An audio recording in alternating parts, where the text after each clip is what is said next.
강재묵 기자. 예. 지금 영상에 우리가 흔히 얘기하는 먹방이라고 하죠. 맞습니다. 그러니까 냉면 먹방하는 사람 같은데 맞습니다. 저 사람이 누구예요? 전 어디서 많이 본 것 같긴 한데 정확하게 누굴까요? 일단 북한 사람입니다. 이 유미라는 유튜버인데요. 이 유미. 북한의 일상을 소개해주는 유튜버. 이 유미의 일상이라는 채널을 운영하고 있습니다. 이 보신 것처럼 먹방과 함께 자막으로 영상을 소개하고 있는데 이른바 이 조선어뿐만 아니라 이 영어로도 이 자막을 담아놨었거든요. 이 아까 보신 것처럼 이 냉면을 먹는 이 화면 같은 경우에는 이 둘이 먹다 하나 죽어도 모를 맛 같은 표현을 영어와 함께 자막으로 담았습니다. 이 북한 대표 식당인 옥류관을 소개하는 영상이었는데 이 먹는 장면도 또 자세히 보시면은 이 김정일 위원장이 직접 교시했었던 이른바 이 냉면 먹는 방법이라고 하더라고요. 이 식초와 간장을 면에 뿌리고 이 겨자 같은 경우는 육수에 풀어내는 방법이라고 해가지고 이 김 위원장이 직접 하는 방법을 또 직접 이게 영상으로 담아낸 건데 이 영어 자막과 함께 아무래도 이 해외 독자층을 겨냥하는 듯한 영상을 좀 게시했습니다.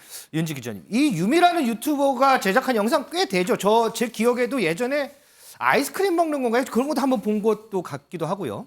네, 맞습니다. 이 채널은 무려 지난해 6월 21일에 개설됐는데요. 현재까지 총 14편이 올라와 있습니다. 14편이요? 네, 평양의 주요 상점이나 관광지, 맛집 등을 촬영해서 올려놨는데요. 우리나라 유튜버들이 하는 먹방 콘텐츠도 꽤 보이고요. 심지어 개인 헬스 트레이닝을 받는 영상도 게재됐습니다. 김원삼 변호사님, 지금 뭐 유튜브가 나오는데 유미라는 이 유튜버가 냉면도 이렇게 막 먹고요, 뭐 아이스크림도 먹고 운동도 하는 영상도 올리고 막 하는데 이거를 일반 북한 주민들의 일상이다 이렇게 볼 수는 없는 거죠.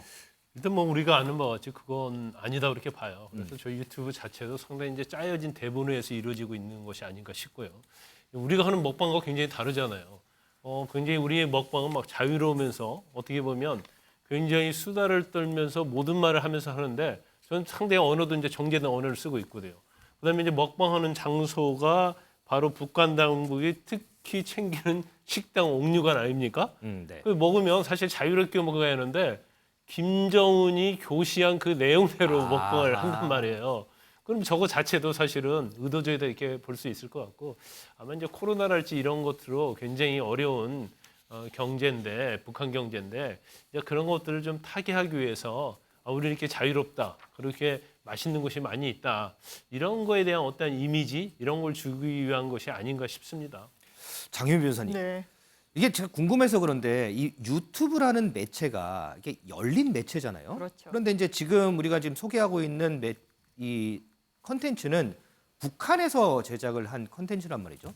이 북한에서 제작한 컨텐츠를 우리가 보고서 거기다 댓글을 남기거나 좋아요를 눌리고 이렇게 해도 되는 건가요? 이게 국보법에 저촉되는 거 아니냐라고 좀 해석될 수 있고요. 실제로 문헌상 그렇습니다. 왜냐하면 그래요? 국가보안법에 찬양고무죄가 있는데요. 이게 찬양고무 행위뿐만 아니라 이 반국가단체인 북한이나 아니면 그 주민 내 동조할 경우에도 처벌한다라고 돼 있습니다. 그러니까 동조 행위는 그 행위를 칭찬한다, 나도 동의한다, 공감한다라는 게 좋아요 내지는 댓글로 나올 수도 있는 거잖아요. 네. 그러니까 국가보안법이 지금 현존하고 있는 상황에서는 이게 사실 재판에 넘겨질 수도 있는 거. 실제로 과거에도요, 이 북한에서 운영하는 사이트의 게시글을 본인이 그냥 긁어다가 본인이 운영하는 SNS들에 게시하고 한 부분, 뭐 남한을 정부를 뭐 좀 조롱하고 이런 성격의 글이긴 했는데 재판에 넘겨진 사례가 있습니다. 물론 최종적으로 이제 고의성 등등의 문제 때문에 무죄가 나오긴 했었는데요. 네. 이게 현행법에 좀 저촉될 수도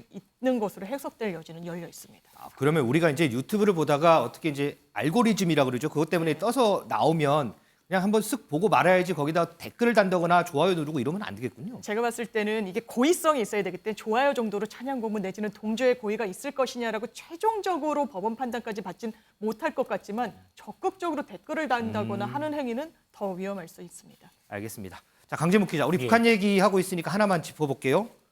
한반도 상공에 죽음의 천사가 떴다 이런 키워드가 제 원고에 좀 써 있는데 죽음의 천사 이게 뭐예요? 이 미공군의 이 최신 특수전 항공기를 일컫는 말입니다. 이 기종 AC-130J를 일컫는 이 이 별칭인데 이 한국과 미국의 특수부대 연합훈련이 티크나이프 관련 자료가 이례적으로 공개됐습니다. 이 티크나이프 훈련 같은 경우는 그간은 이 비공개로 진행이 되어 왔었거든요. 이 항공 화력을 정밀 타격하는 연습을 진행하는 훈련인데 이날 훈련에 앞서 말씀하신 이 죽음의 천사라 불리는 기종 역시 이 처음 한반도로 전개됐습니다. 이 북한을 향한 강한 경고로 이 해석이 되고 있는 중입니다. 자, 이 티크나이프 훈련이라는 게 적진 침투하는 훈련입니다. 때문에 그동안은 비공개가 됐었는데 이거를 공개한 만큼 북한에 대한 강력한 경고의 의지를 담았다 이렇게도 해석이 될 것 같습니다.